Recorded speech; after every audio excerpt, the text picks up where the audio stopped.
Last year, I lost 34 pounds in 75 days following the 75 Hard Challenge.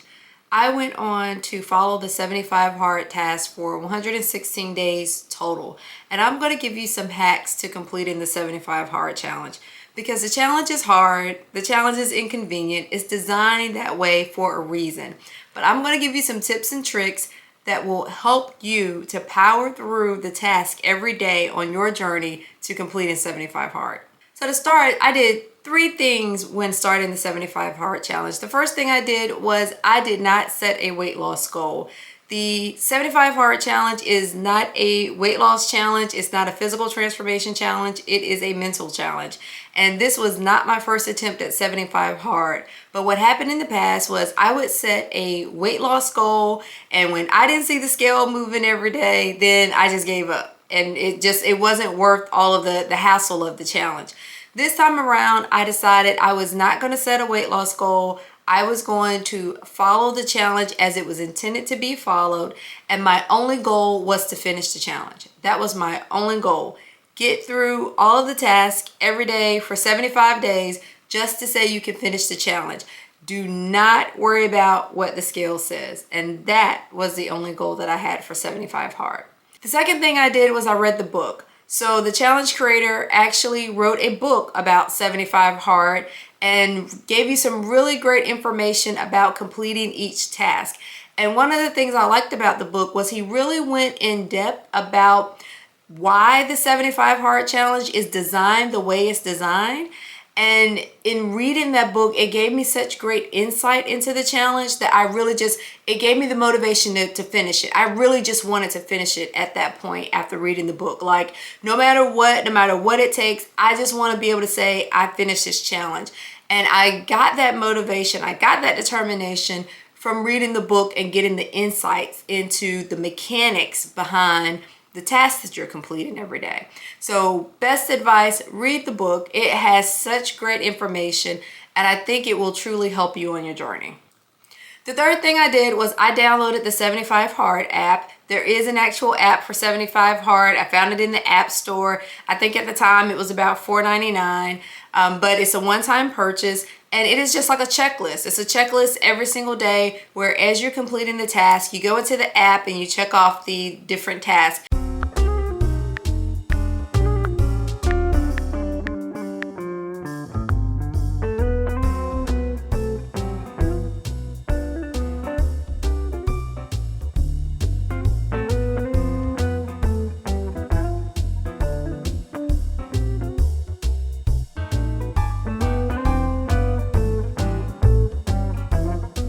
If you don't complete a task or you forget to check the box for a task, it will remind you and say, hey, did you complete all your tasks for today?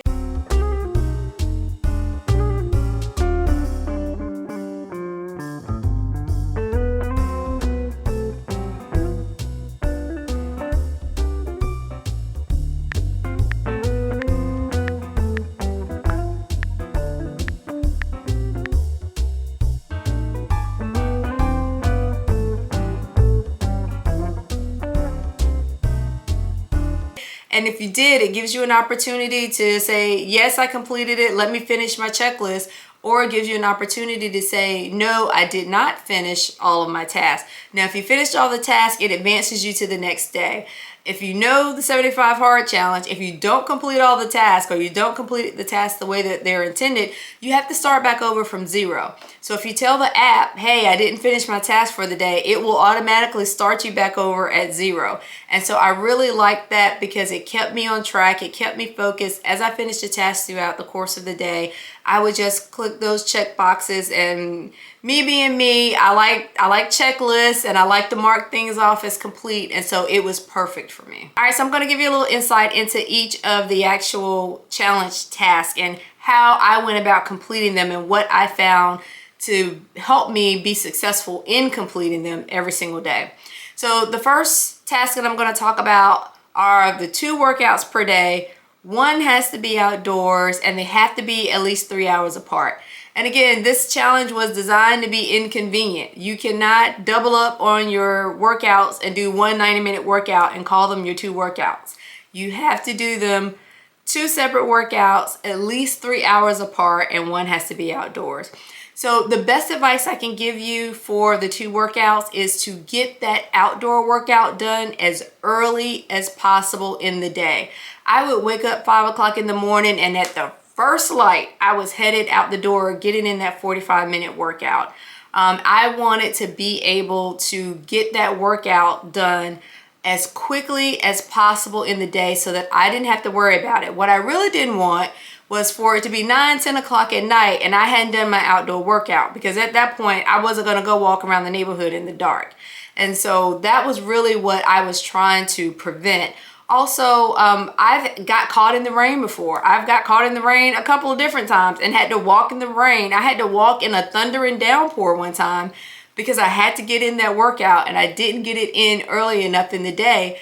I ended up having to walk in that downpour and I had no other choice. Get that outdoor workout in as quickly as possible when you get up in the morning so that you can get it over with. So my second tip is to keep your workout simple. Now, I chose to walk most of my workouts simply because it was simple, it was easy, it was convenient.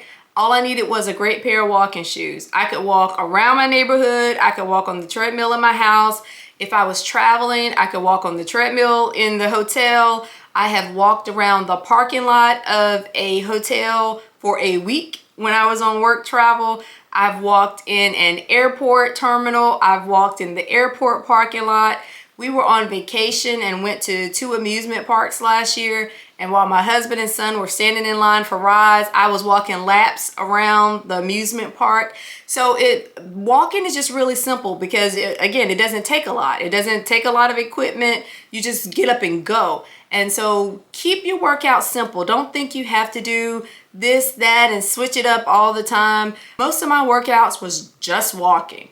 The indoor workout and the outdoor workout was just walking. So the third thing I would say keep in mind is that all of your workouts don't have to be strenuous. You don't have to be doing cardio and lifting weights every single workout. In fact, you should build in some recovery time as part of these workouts as well. So while most of my workouts were walking, 1 or 2 days a week, I would do stretching for 45 minutes as my second workout. Now you have to be moving your body. So you can't meditate for 45 minutes. You have to be moving your body.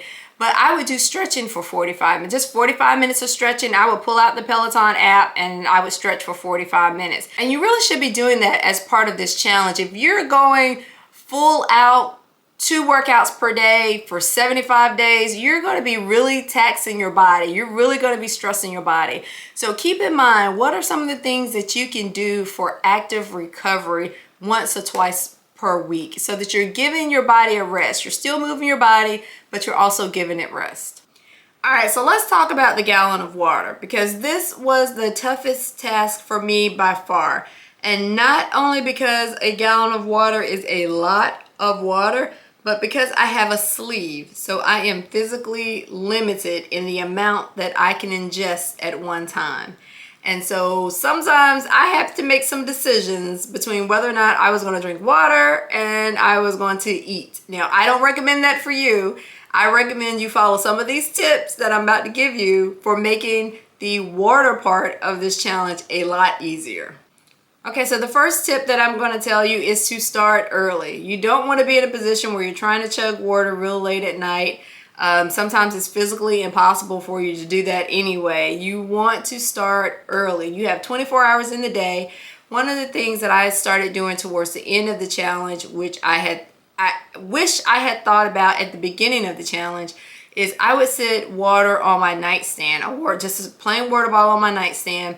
And when I would get up to go to the bathroom in the middle of the night, because I was drinking a lot of water, before I got back in bed, I would drink the water that was sitting on my nightstand.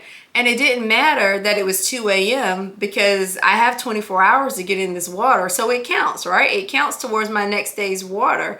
And so sometimes, the alarm would go off at 5 or 6 o'clock in the morning, time for me to get up for the day. And I had already gotten 16.9 ounces of water in because I was chugging this bottle of water as I was getting up, going to the restroom after midnight. So there's a tip for you, one that I wish I had followed at the beginning of the challenge, but I didn't think about it until towards the end, but it definitely helped me get a head start on my water. Another tip is about halfway through the challenge, I decided to buy a 64-ounce refillable bottle of water. And it just made it so much easier because I only had to drink 2 of them versus the 8 plus 16.9-ounce bottles that I was doing before. And just looking at the 8 bottles looking back at me was kind of overwhelming. But to think about, okay, 8 bottles of water versus 2 bottles of water. Yes, it's the same amount of water, but it was just a little less overwhelming because you're talking 2 versus 8. So get you a refillable bottle, something that's, breaks up the gallon of water pretty easily, whether it is, half a gallon, quarter gallon, so that you're just refilling that bottle and you don't really have to think about the math to it. You know that you drink 2 of them per day or 4 of them per day and you're getting your water in. Another tip is to set a timer. Now, I never did this, but I thought it was really smart. And I don't know why I didn't do it, but set a timer. And as the timer goes off, drink 8 ounces of water or 16 ounces of water. And if you do this, you break it up this way, it'll be much easier for you to get your water in. Another trick that I did was I set a goal to drink at least 16 ounces of water for every workout. And so I was doing 2 workouts anyway. And so while I was walking or while I was stretching, I would make it a goal of drinking 16 ounces of water. So between those 2 workouts, I was getting in about 32 ounces of water just in those 90 minutes total. And so set a goal. You're having to do the workouts anyway. Set a goal of how much water you want to drink during those workouts, and it'll make it a lot easier. You'll have less water to drink during the time that you're not actually working out. Last tip is to always carry your water with you when you're traveling, when you're commuting. Just always make sure you have your water. I was in the position a couple of times where I got stuck without water. Once I had a 5 a.m. flight, which meant that I had to be in the airport at 3 a.m. I couldn't take my water through security with me, and so I didn't have water because nothing was open. And then Starbucks opened. Like 5 minutes before my plane was about to board, Starbucks opened. And so Starbucks saved the day that day. I bought like 3 bottles of water because I was about to be stuck on a flight for 6 hours. And I wasn't going to be able to drink enough water in order to meet my goal by the time I got off the flight. And so don't get caught in that position. You want to be able to have access to water. And the best way to do that is to be sure that you can carry your water wherever you go. So the next task is to read 10 pages of nonfiction. It can't be poetry, it can't be fiction, it must be a nonfiction book. You can use a e-reader or you can read a physical book, but you can't use audio. You have to be able to either flip the pages or flip the pages on the reader. My best advice for this is to just start early. Of course, the earlier you can get the 10 pages read, you don't have to worry. It's like so simple that some people forget it. And so you want to get it done early in the morning. Read motivational books. I read a lot of motivational books. They really just kind of kept me motivated, kept me going, gave me whatever I needed for the day to just say, you know what, I got this, I can do this. And so I would just encourage you to read just a lot of self-help, motivational type books. That is what helped me power through the challenge. I actually started with the 75 Hard book and it gave me great insight into the challenge, and it was just the fuel to the fire that made me want to finish the challenge. And so I would highly recommend that you start with reading the book. Another challenge task is to take a progress photo every day. And believe it or not, this is where a lot of people fail the challenge because it's so simple that they just forget to do it. And that's where the 75 Hard app comes in and is a great tool because it's on the checklist and you don't forget it because it's on the checklist. But I would recommend taking this photo first thing in the morning. I would take a photo from the front and a photo from each side. And then about once a week, maybe twice a week, I would take a video of me just turning from the front and the side so that I could see my progress. And so I would recommend you do that. I have a mirror in my basement so I could get a full length, but you can do it in front of the bathroom mirror. Just do not forget to take this progress photo. Now, here's a hack for you. This is something that I did every single day. The first thing I did in the morning was I got up and I put on my workout clothes. I went to the basement and I took my progress photo. Then I was out the door for my first 45-minute walk, my outdoor walk. And then I would come back into the house and I would read my 10 pages of nonfiction. Within the first hour of my day, I had 3 tasks completed. And 75 Hard is a time management challenge. You have to maximize your time. And so the earlier you can start on your task and get them completed, the better.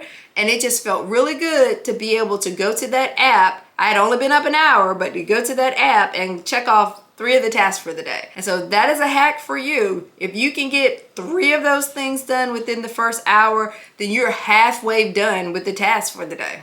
So the last task of the challenge is to follow a diet, no cheat meals, and no alcohol. So the alcohol part for me was easy because I don't drink alcohol. So check, got that. The follow the diet, no cheat meals. Now what I did was I counted macros. I went to a TDEE calculator and I figured out what my macros should be. So protein, carbs, and fat. And then I took that information and I put it into MyFitnessPal. And I tracked what I ate every single day through MyFitnessPal. And that is how I tracked my food and my macros and my water. The no cheat meals portion of it, because I was counting macros, it was a little bit more flexible in what I could eat.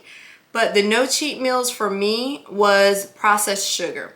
So no cakes, no pies, no ice cream, no candy, anything like that that was true processed sugar, the things that we love that keep us fat. I did not have those. So that to me would have been a cheat meal. So I stayed away from all of that type stuff. Now, if it was something that had natural sugar in it, like a banana is full of sugar, but it's natural sugar, I would have a banana and I would log it into MyFitnessPal. But I would not have a candy bar or an ice cream cone or anything like that. That was considered a cheat meal. The challenge actually does not dictate what type of diet that you follow. And so I just highly recommend you keep it simple. Like some people want to do IF and keto and paleo and this, and they make it really, really difficult because then if they're not following that, then, they feel like they failed the challenge. So that is the reason why I decided to count macros. Now you still have to eat clean. Again, you can't say I'm going to count macros and then eat hamburgers and hot dogs and cookies and pies. That's not how it works. You still have to eat clean as part of following the diet. But, counting macros gives you a little bit more flexibility. And actually, if you read the book, you find out that the founder actually started the challenge by counting macros. He counted macros and then he switched to something different, after the first few days. But he actually started the challenge counting macros. And so that is the reason why I did it. I was like, that'll give me more flexibility in the things that I can eat, but I still know that I have to eat clean. So there you have it. Those are my tips and tricks and hacks to the 75 Hard challenge. Now, I had to find out a lot of this stuff the hard way just by going through the challenge. So hopefully these tips and tricks help you have an easier time of completing the task and going through the challenge. It is hard. It is intended to be hard. It is intended to be inconvenient. Just keep that in mind. It is structured to be that way. The point of the challenge is to build mental toughness. That's why it is not a weight loss challenge and is not a physical transformation challenge. It is a mental toughness challenge. What will you do? What will it take to complete these tasks the way that they're intended to be completed every day for 75 days? That is the whole point of the challenge. So I hope these have been helpful for you. If you decide to follow the challenge, it makes it a little bit easier for you to follow the challenge and complete the task and eventually complete 75 Hard. Good luck to you. See you in the next video.